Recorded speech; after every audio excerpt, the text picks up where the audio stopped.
was your approach before joining ProfitCoach, and how has that changed since being part of ProfitCoach to finance? That's a really good question. So in the beginning, we did get some pretty good coaching, and we crafted a management agreement that we felt had in it what we needed to make sure we could generate a lot of revenue. Okay. One of the things that I was probably not very good at, well, I know I was not that good at, it was looking at, cost control, what the expenses were, what the categories were. I mean, I knew how to read our P&L. That was really about it. And in terms of making sure that we didn't have any kind of an issue with lost funds, conversion, whatever you want to call it, I required the person who was doing our bookkeeping to give me a daily report that came off of the bank account, everything that went in the form of a deposit. And of course, I reviewed all the AP sheets. So when we were taking fees and paying vendors, I was the one that reviewed every single one of them. Wow. I was the one that signed all of the checks, and I was the one that asked the questions. Why is our bank balance this today when this was the deposit and those were the checks that went out? Okay. And I think that was good, and to make sure that everybody knew I was paying attention. That's a lot more than a lot of people could say. Okay. Yeah. But it was not very sophisticated. Okay. I mean, in terms of understanding the different categories about finance and certain ratios, I mean, I did understand how important ancillary fees were, and we did track that as a percentage of revenue. Truthfully, in terms of understanding a lot of the ratios, I mean, somebody told me along the way that your facilities are, the lease for your for where you have your operation shouldn't exceed 5% of gross revenues. I think I kind of knew that, but very, very elementary level of financial acuity. How has your approach to finance shifted? Well, first of all, I was pretty excited about the fact that you guys were doing a benchmarking study, because the year before that, and I think that's probably where Jordan and you got the idea, I think Tony Drost and a couple of other people, ask a bunch of people to turn in their financials before the owner broker, and they were going to try to come up and compile some numbers. And of course, the problem was that nobody used the same chart of accounts. Exactly. I don't know how they figured out anything, but I sent mine in because I was interested. I knew I was thirsty for knowledge. Okay, and then you guys said, "Hey, we're going to do this benchmarking study." Okay, and I knew I wanted to participate.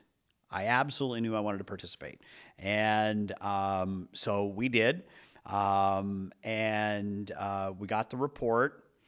And I mean, I was sold. I mean, I want to, when I looked at all the things that you guys measured, I need to measure that. I need to understand where we are in relationship to the very best companies, because I've always had this desire for us to be the best. And You're just a little competitive.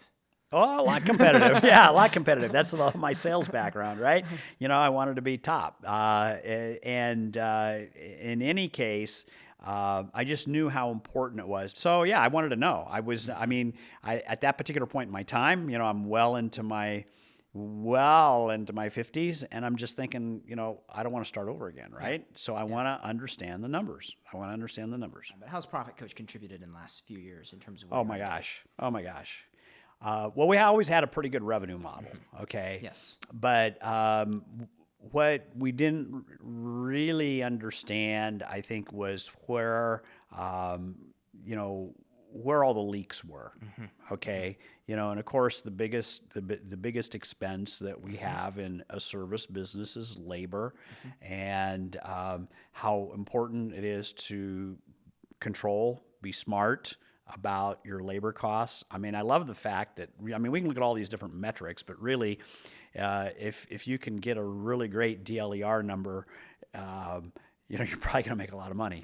Your profits kind of really go up. And it helped us lean into remote team members a lot more, and to cast a vision for them being a very integral part of our business. We're not anywhere close to where we want to be with that, but we're making great headway, great headway. Before we engaged with ProfitCoach, we would bring in really a CPA. He was a CPA, and we would spend probably 16 to 20 hours working on a forecast for the year. And just the fact that we can not go through 2 days of brain cramp trying to figure out a forecast, and can do it in like 30 or 40 minutes and have it be so accurate. It's just really amazing. The tools are amazing. I mean, really, the dashboard, the tools, they are amazing. And the other thing is, it's been a great opportunity to educate our current leaders. Okay. And now, I mean, so the transition was looking at the bank every day, making sure that our bookkeeper recorded every expense and every deposit, going through the AP. Now I don't need to go through the AP. I don't sign the checks. Okay.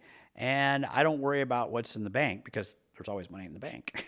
It's pretty cool. Yeah. It's to let go of all that. And it really frees me up to think more about the vision of the company, more about coaching our team, more about the direction, the things that are really going to make a difference instead of micromanaging the details. So, one last question. What would you say to someone considering whether to sign up for ProfitCoach? Well, if you don't sign up, I don't think you care about the bottom line. Maybe you don't care about making money. Maybe you just care about being busy. And guess what? In property management, there's plenty of being busy, and you can keep being busy. But if you want to really get a handle on the numbers and you want to make money and you want to be able to experience the freedom that you thought that you were going to have when you started a business, then you should sign up for ProfitCoach.